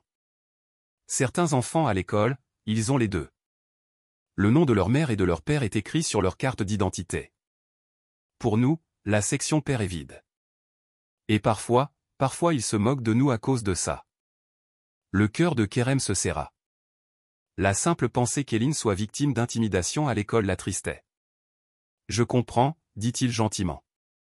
Tu as raison. C'est important que ce soit officiel.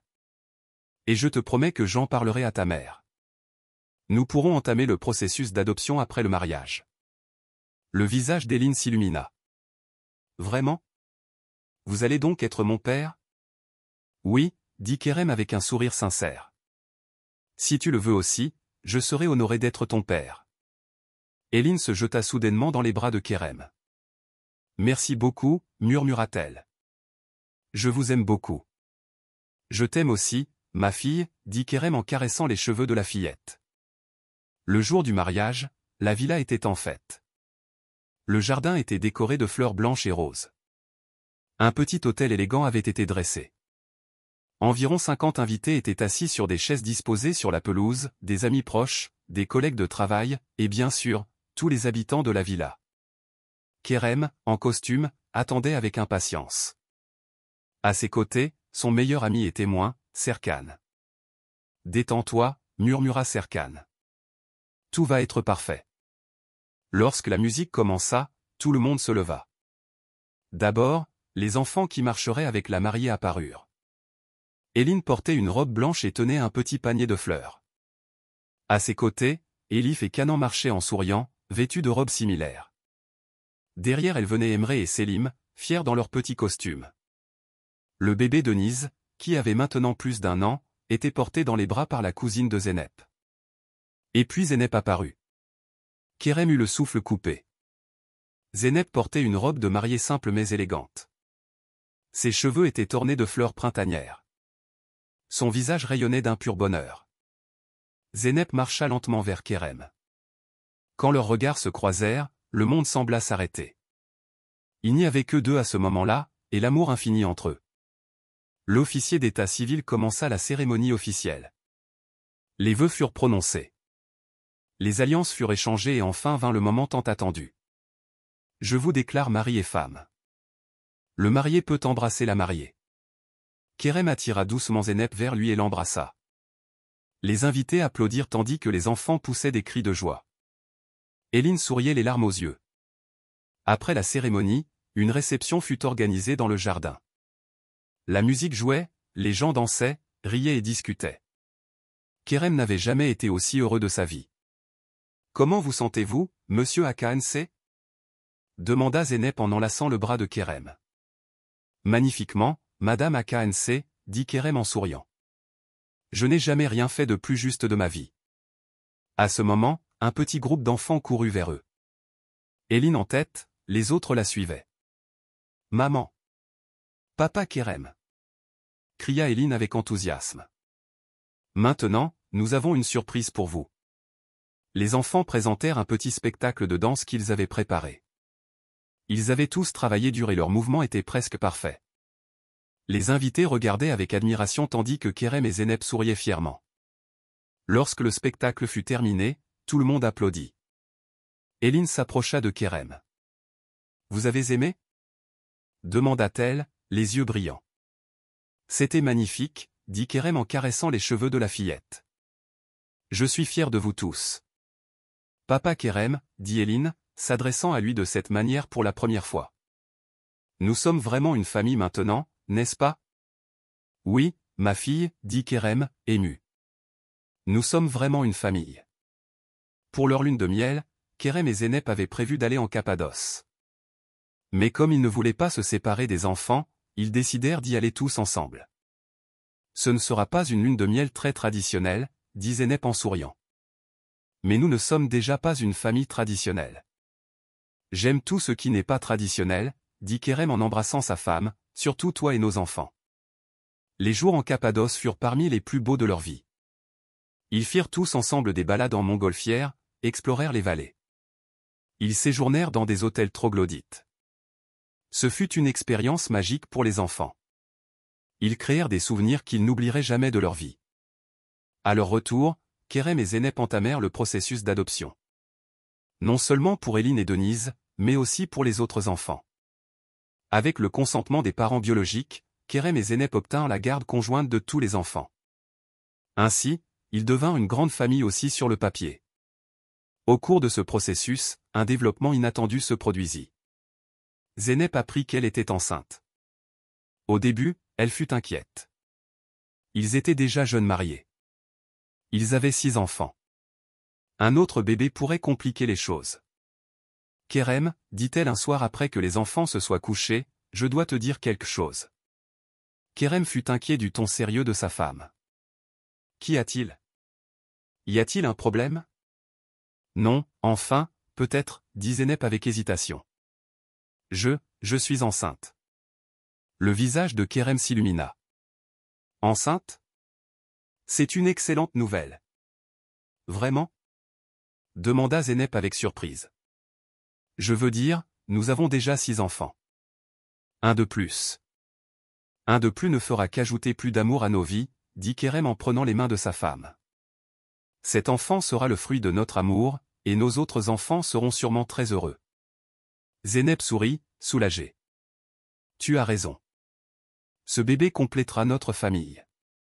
Quand ils annoncèrent la nouvelle aux enfants, les réactions furent mitigées. Eline semblait un peu pensive. Qu'y a-t-il, Eline? Demanda Kerem en la tirant à part. Tu n'es pas contente? Non, dit Eline en secouant la tête. C'est juste que ce bébé sera votre vrai enfant. Et si vous ne nous aimez plus comme avant? Kerem prit les mains d'Eline et la regarda dans les yeux. Eline, écoute-moi.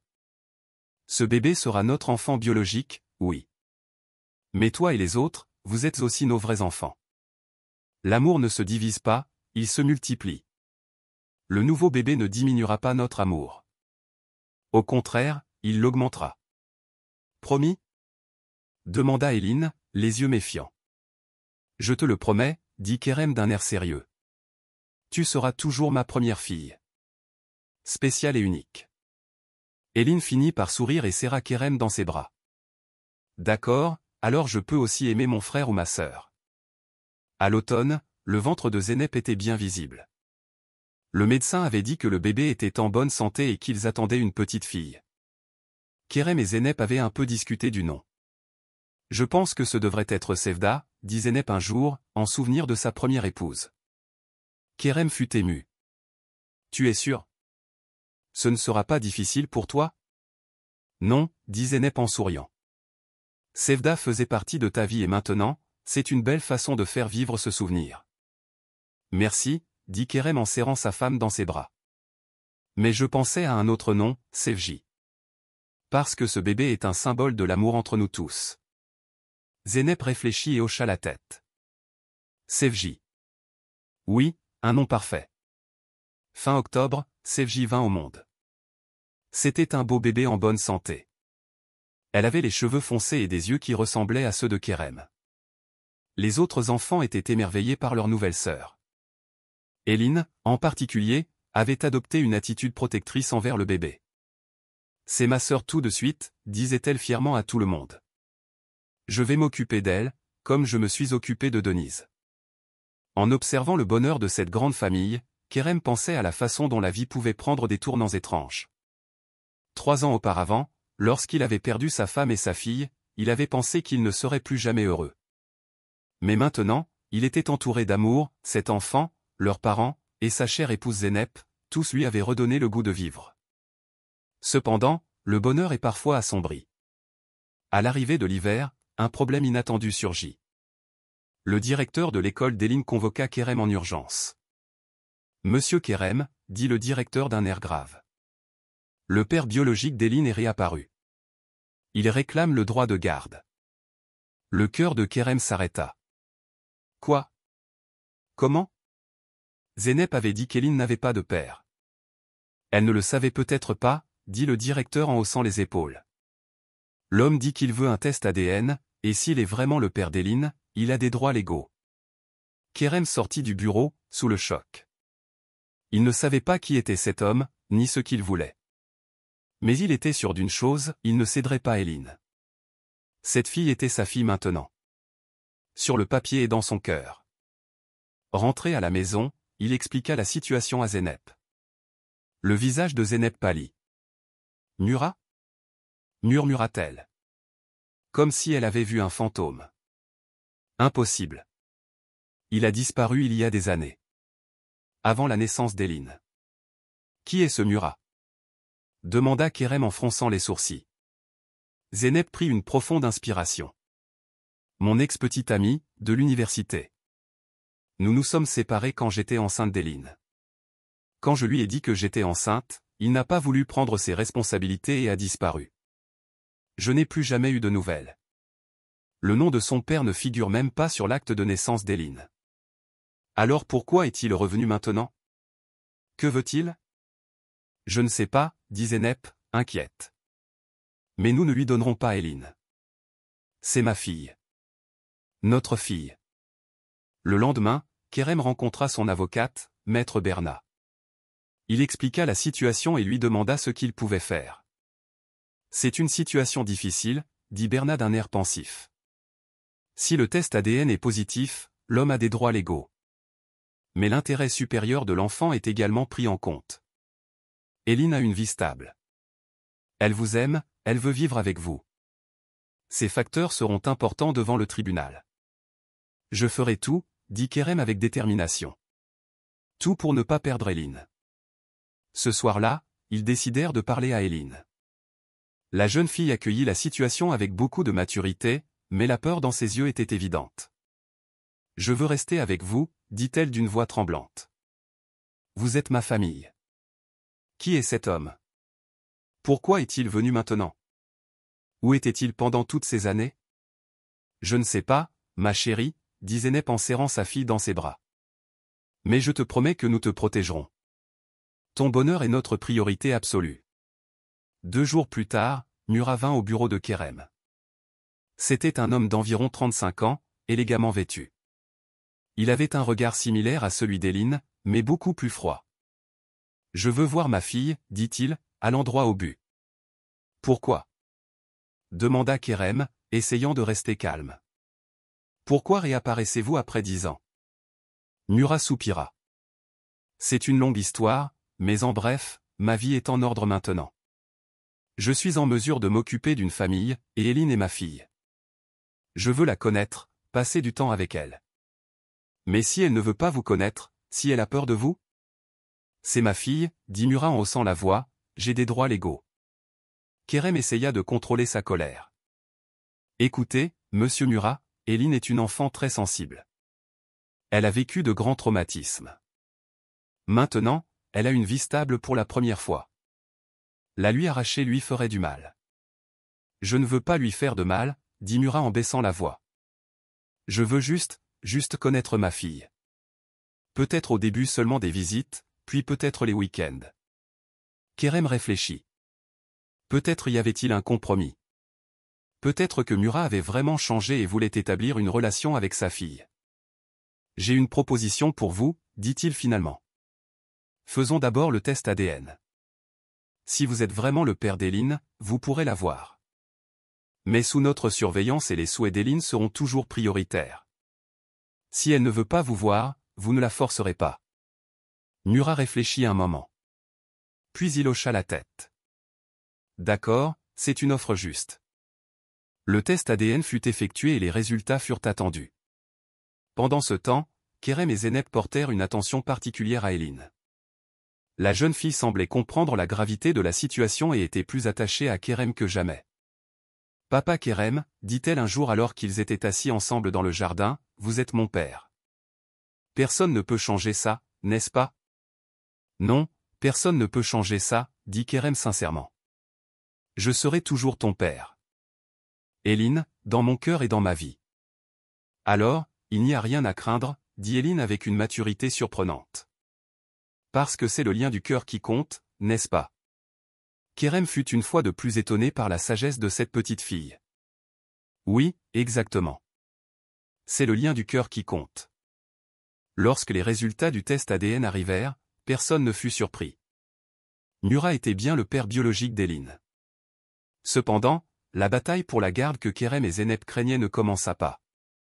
Lorsque Murat vit Eline pour la première fois, il remarqua la méfiance de la jeune fille à son égard.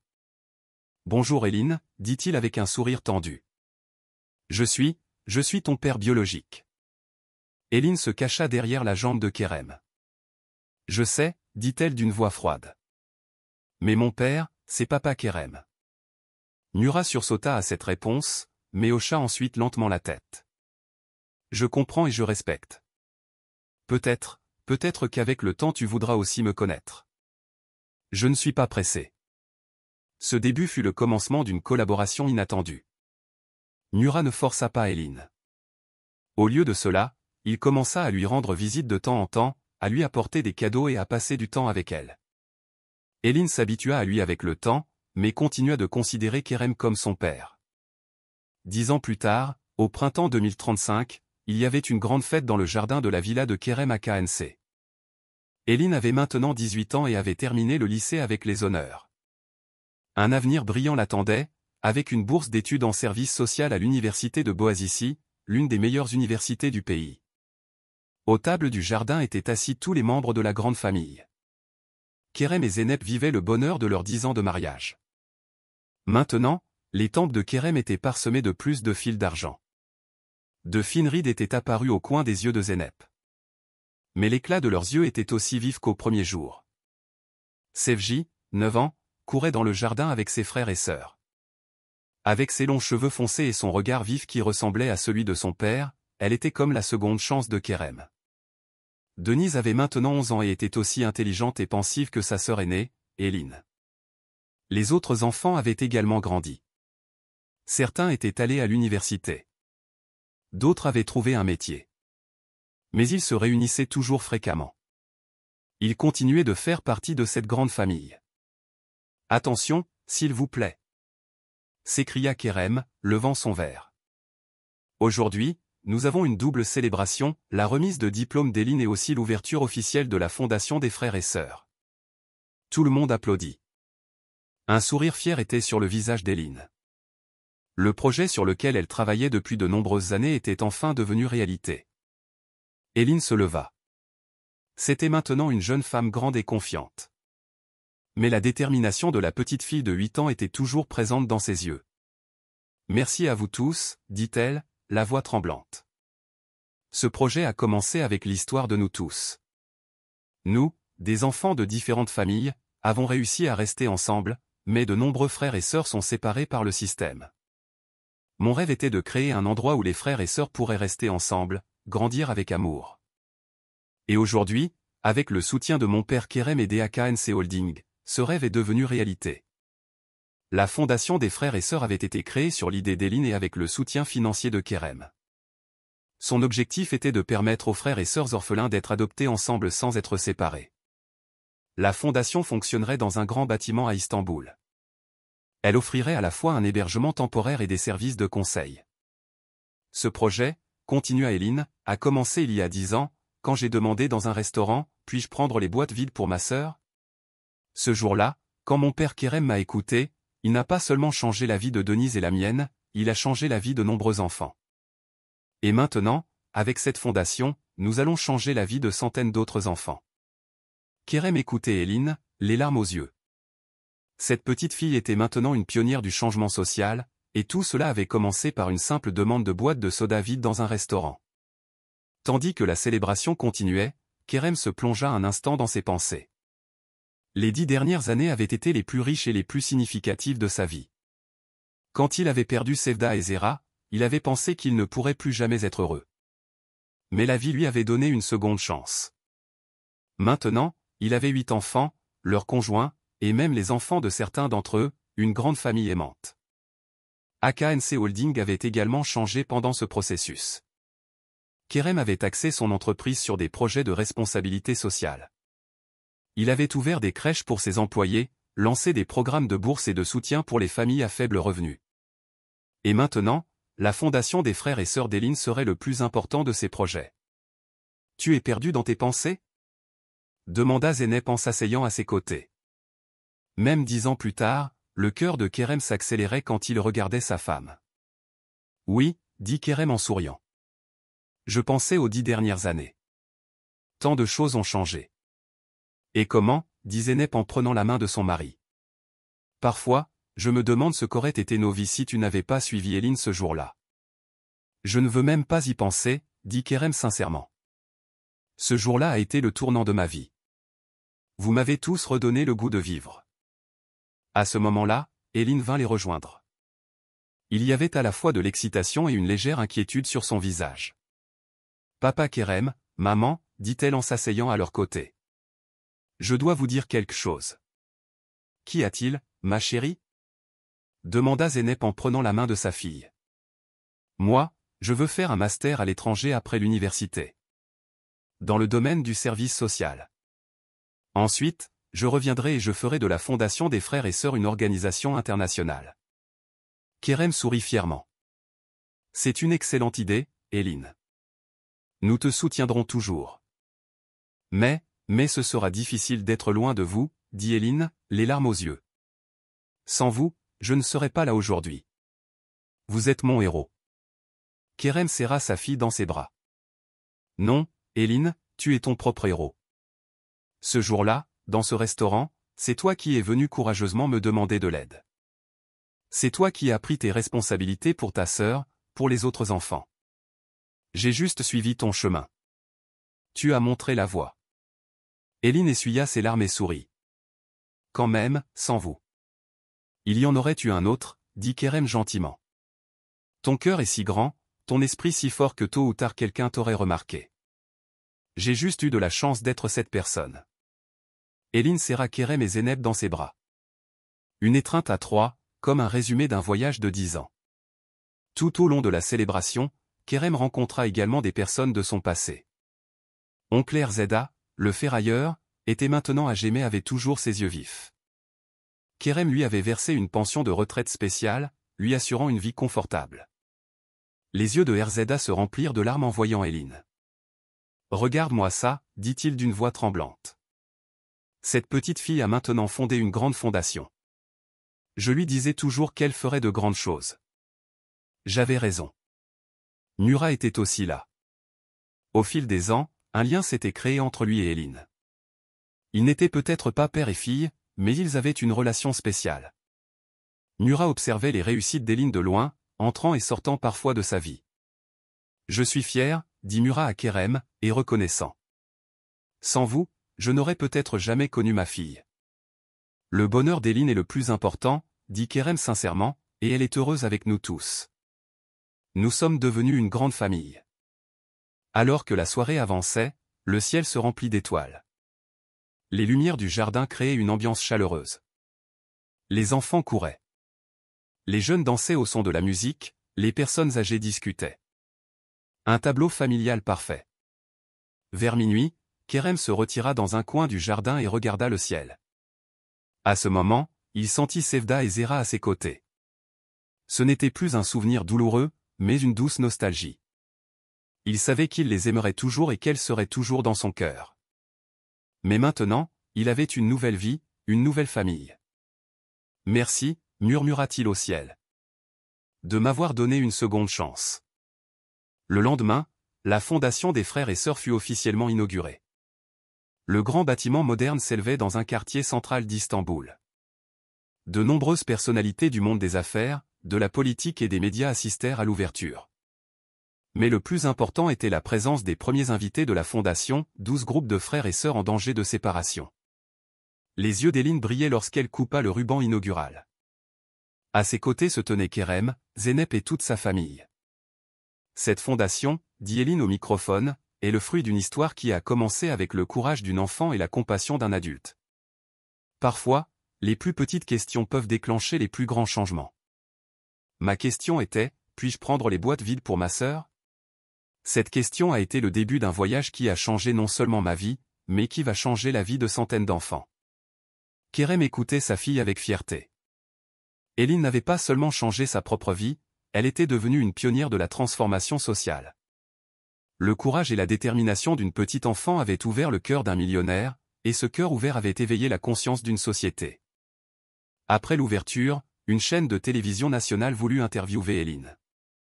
Éline était détendue et confiante devant les caméras. « Quel est l'objectif de la Fondation des Frères et Sœurs ?» demanda le journaliste. « Notre objectif est d'empêcher la séparation des frères et sœurs, » dit Éline avec détermination. Dans le système, les frères et sœurs sont souvent placés dans des foyers différents, dans des familles différentes. C'est un fardeau supplémentaire pour des enfants déjà traumatisés. Nous voulons créer un système où les frères et sœurs peuvent rester ensemble, être adoptés ensemble. Comment cette idée est-elle née? Éline sourit. De ma propre histoire. Ma sœur Denise et moi vivions dans la rue quand papa Kerem nous a trouvés. Il ne nous a pas séparés. Au contraire, il a inclus d'autres enfants et nous avons formé une grande famille. Cette expérience m'a montré qu'avec de l'amour et de la détermination, on peut trouver un foyer pour chaque enfant. Quand l'interview fut terminée, Kerem s'approcha d'Éline et la serra dans ses bras.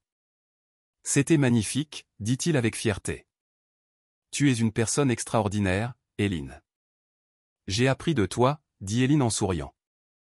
Tu ne m'as pas seulement donné une maison, tu m'as aussi donné une vision. Tu m'as montré le pouvoir de l'amour. » Ce soir-là, au gala d'ouverture de la fondation, Kerem monta sur scène et tint la main d'Éline.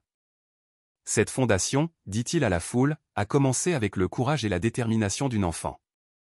Il y a 10 ans, quand Éline m'a posé une question, je ne savais pas que ma vie allait changer, mais cette simple question « puis-je prendre les boîtes vides pour ma sœur ?» m'a redonné le goût de vivre, et maintenant il est temps de partager cette joie avec d'autres enfants. Kerem annonça que AKNC Holding ferait un don important à la Fondation des Frères et Sœurs, et que 10% des bénéfices de l'entreprise seraient transférés à la Fondation chaque année. Cette nouvelle déclencha une salve d'applaudissements dans la salle. « Ce n'est qu'un début, dit Kerem en souriant. Notre objectif est de lancer un mouvement mondial. Chaque enfant a le droit de grandir dans une famille aimante, et nous sommes là pour défendre ce droit. » Après le gala, Kerem et Éline étaient assis dans le jardin de la Fondation. C'était une nuit étoilée à Istanbul. Les eaux du Bosphore scintillaient au loin. « Tu sais, dit Kerem d'un air pensif, parfois dans la vie, les moments les plus inattendus apportent les plus grands changements. Ce jour-là dans ce restaurant, si tu n'étais pas venu me voir. Mais je suis venu, dit Éline en souriant. Et toi aussi tu m'as écouté. Peut-être que c'est ça qui compte dans la vie, s'écouter les uns les autres, valoriser les histoires des uns et des autres. Tu as raison, dit Kerem en serrant la main de sa fille, et en écoutant ton histoire, j'ai pris la décision la plus sage de ma vie. Un an après l'ouverture de la Fondation des Frères et Sœurs était devenue une réussite nationale. Des centaines de frères et sœurs avaient pu rester ensemble et être adoptés grâce à la Fondation. L'histoire d'Éline était citée comme un exemple inspirant à travers tout le pays. Un jour, Kerem annonça la nouvelle vision de son entreprise lors d'une réunion du conseil d'administration d'AKNC Holding. Nous ne sommes plus seulement une entreprise de construction. Nous sommes une institution qui œuvre pour le changement social. Dans chacun de nos projets, nous prendrons également en compte l'impact social. Car le vrai succès ne se mesure pas seulement en termes financiers, mais aussi par les valeurs humaines. Cette vision eut un grand écho dans le monde des affaires. D'autres entreprises commencèrent également à prendre AKNC Holding comme exemple, allouant davantage de ressources à des projets de responsabilité sociale. Et tout cela avait commencé par la simple question d'une enfant, puis-je prendre les boîtes vides pour ma sœur? La vie offre parfois ses plus précieux cadeaux aux moments les plus inattendus. Pour Kerem AKNC, ce cadeau avait été une nouvelle famille, un nouveau but, qui avait apaisé la douleur de sa famille perdue. Pour Éline, ce fut l'opportunité de passer d'une enfant des rues à une pionnière du changement social, et peut-être le plus important, toute cette histoire nous avait montré que l'amour et la compassion pouvaient ouvrir la porte à de nouveaux commencements, à de nouveaux espoirs, même dans les moments les plus sombres. Fin d'histoire, chers auditeurs, nous espérons que cette histoire émouvante de Kerem et Eline vous a profondément touché. Pour continuer ce voyage émotionnel, nous avons préparé notre playlist spéciale que vous trouverez sur la gauche.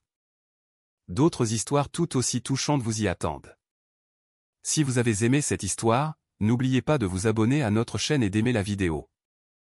Nous partageons chaque jour des histoires uniques qui explorent la complexité de la vie. Ne manquez pas nos prochains contenus. Nous vous attendons dans les commentaires.